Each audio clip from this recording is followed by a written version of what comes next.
Grandiosa capacidad para leer la coyuntura política y predecir un montón de eventos. Hablábamos con Maury Sterling, uno de los protagonistas de HOMELAND, sobre cómo fue ser parte de esta espectacular serie creada por Alex Gansa. We now return to Mira a quien encontré with our latest interview. The show's just gotten bigger.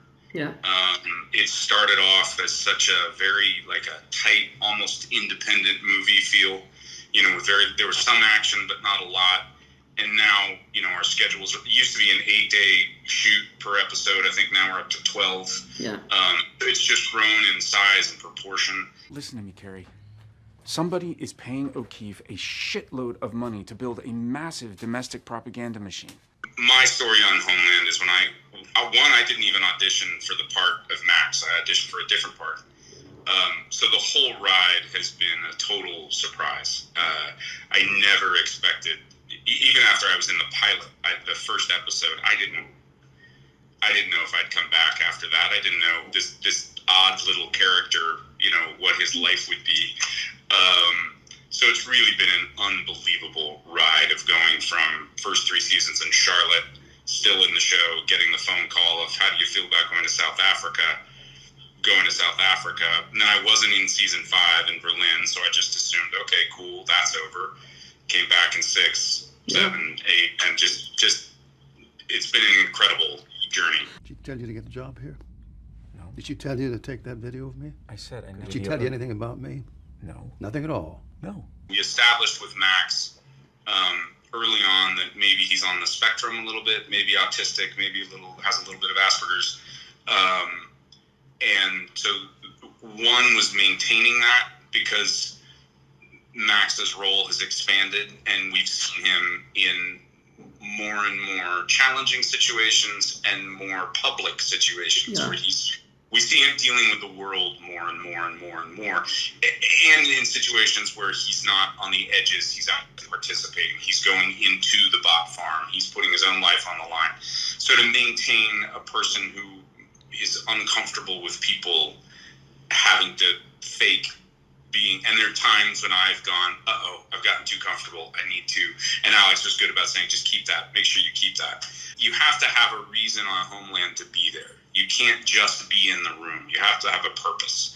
So it was interesting to try and find what Max's value was, and that because he's a little bit off, what he brings is that he sees things that other people miss. So that was another thing we kind of played with, that he will catch a detail.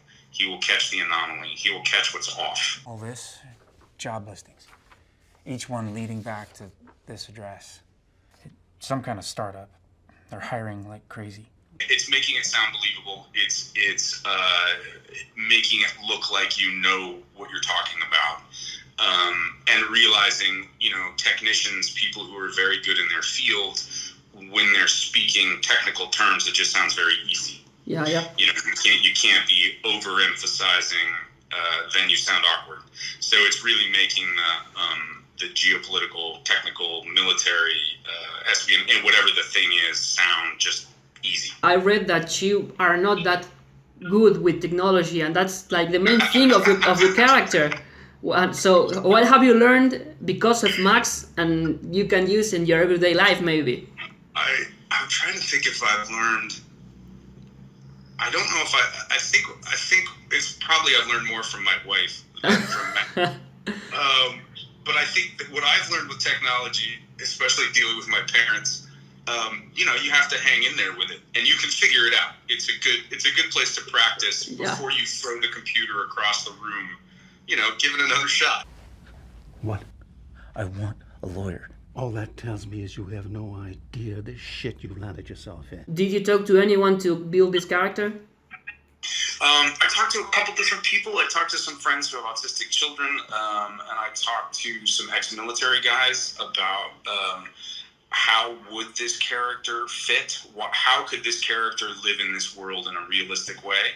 You know, one of the guys I talked to was like, you don't think snipers are a little bit obsessive? You don't think you have hyper-obsessed people in the intelligence field? Because that's their job. Their job is to see the thing that doesn't fit.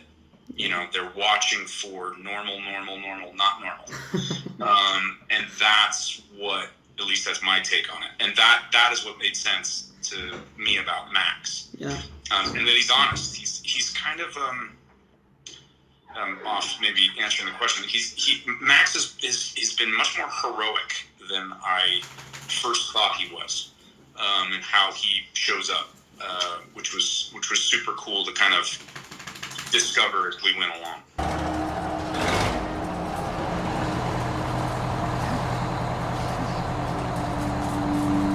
And it was also like a point break for the whole series when you killed Brody, and no one expected that. And it was kind of like you rebooted everything after that. It's a different show after that death. So what did you talk about these changings inside this production? I wasn't as much part of that conversation. I'm not high enough on the food chain, but you talk with your partners, with your colleagues about Sure. I think what really struck me about that is rumors I'd heard is that they weren't sure how long the Brody story was going to go anyways, that there was a possibility he was just going to be there in the first season. Yeah. So there's a lot on the show. We don't know what we're going to do. I think they learned a lot from doing 24, how to live in a world where you can just change course, and it's exciting and hard for them, the writers. But what really struck me was that in ending the Brody storyline, which I think really fits in the show, that you can, it's a dangerous show. You're not safe. Is that they gave themselves permission to totally reinvent the show in season 4. Yeah. And I was really impressed by that. I was really impressed how they said, screw it, let's go for broke. Let's make a whole new world, a whole new thing. Let's start taking things from the headlines, and I thought that was pretty exciting, and I loved how they were recognized for that. They got a bunch of more nominations for awards and things, and I thought it was a really cool thing they were courageous enough to do. Brody! Brody! Brody! Speaking of headlines, you predicted a few strikes, and that's crazy. So what did you discuss this on set, or maybe with your colleagues again? I think Berlin or Turkey, one of those, where it expressed it so clearly in the show. It was the main thing of the show, and I think 6 months later that actually happened. So what they've done is they go and talk what they call spy camp, and a few months before they go into the room and start writing, they've gone and hung out with various intelligence officials and people and said, tell us what's going on. I'm assuming they say, what can we talk about? What can we not talk about? But it's meant that so much of it it really felt like the show was ahead of the curve. Even season 7 with all the Russian stuff, there was still stuff coming out after the show had ended that I was like, whoa, wow, So it's been pretty amazing. I'll never forget in season 6 walking onto the set of the bot farm and just walking into that room as an actor, as a person, seeing 100 extras all sitting at computers creating Facebook pages. I mean, I got goosebumps. It was creepy and scary and uncanny. Yeah.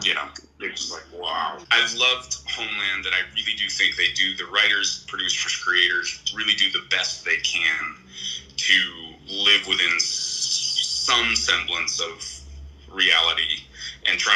I think they care about details. Yeah.